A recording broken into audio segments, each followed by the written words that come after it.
Hallelujah. ഇന്ന് ദിവസം പ്രഭാഷകൻ 25 ഒന്നാം തിരുവചനത്തിലൂടെ ഈശോ നമ്മോട് സംസാരിക്കുകയാണ്. എൻ്റെ ഹൃദയം 3 കാര്യങ്ങളിൽ ആനന്ദം കൊള്ളുന്നു. അവ കർത്താവിൻ്റെയും മനുഷ്യരുടെയും ദൃഷ്ടിയിൽ മനോഹരമാണ്. സഹോദരന്മാർ തമ്മിലുള്ള യോജിപ്പ്, അയൽക്കാർ തമ്മിലുള്ള സൗഹൃദം, ഭാര്യ ഭർത്താക്കന്മാർ പരസ്പരമുള്ള ലയം.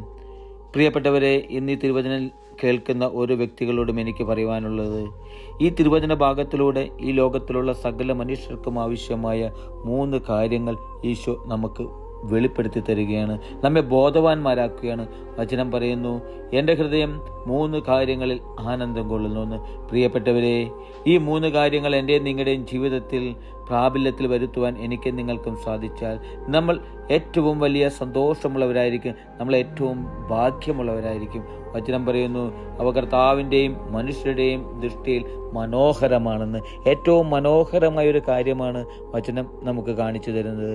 ദൃഷ്ടിയിൽ, ഈശോയുടെ ദൃഷ്ടിയിൽ ഏറ്റവും മനോഹരമായൊരു കാര്യം. പ്രിയപ്പെട്ടവരെ, സഹോദരന്മാർ തമ്മിലുള്ള യോജിപ്പ്. എന്നെ കേൾക്കുന്ന, തിരുവചനം ശ്രവിക്കുന്ന ഓരോ വ്യക്തികളോടും എനിക്ക് പറയുവാനുള്ളത്, നമ്മുടെ സഹോദരങ്ങളോടൊപ്പം ഞാനും നിങ്ങളും എങ്ങനെയാണ്, നമ്മളൊന്ന് പരിശോധിക്കണം നമ്മെ തന്നെ. നമ്മൾ പരസ്പര സ്നേഹത്തിലാണോ, സന്തോഷത്തിലാണോ, സമാധാനത്തിലാണോ എന്ന്. ഏതെങ്കിലും വിയോജിപ്പ് ഞാനും എൻ്റെ സഹോദരന്മാരോ സഹോദരിമാരോ ബന്ധുമിത്രാദികളോ ആരെങ്കിലുമൊക്കെ ആയിട്ടുണ്ടെങ്കിൽ അതെല്ലാം നമുക്ക് മാറ്റിവെക്കുവാൻ സാധിക്കണം.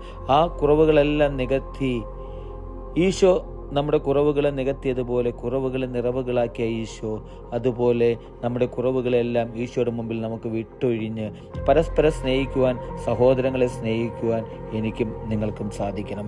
വീണ്ടും വചനം പറയുന്നത് എങ്ങനെയാണ്? അയൽക്കാർ തമ്മിലുള്ള സൗഹൃദം. പ്രിയപ്പെട്ടവരെ, നമ്മുടെ അയൽക്കാർ ഏറ്റവും വിലപ്പെട്ടവരാണ്.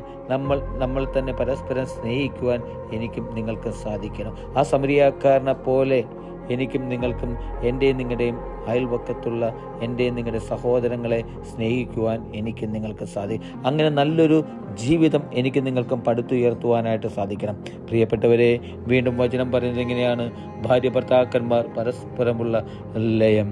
പ്രിയപ്പെട്ടവരെ, നമ്മുടെ കുടുംബത്തിൽ ശാന്തി, സമാധാനം, ഐശ്വര്യം ഇതെല്ലാം നിറഞ്ഞു നിൽക്കണമെങ്കിൽ കുടുംബത്തിൽ സമാധാനം, സന്തോഷമുണ്ടാകണം. പരസ്പരം മനസ്സിലാക്കുവാനും വിട്ടുവീഴ്ചയ്ക്ക് തയ്യാറാകുവാനും എനിക്കും നിങ്ങൾക്കും സാധിക്കണം.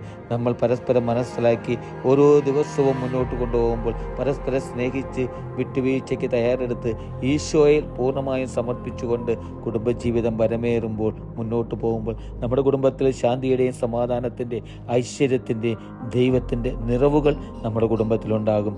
ഹല്ലേലൂയ, ആമേൻ.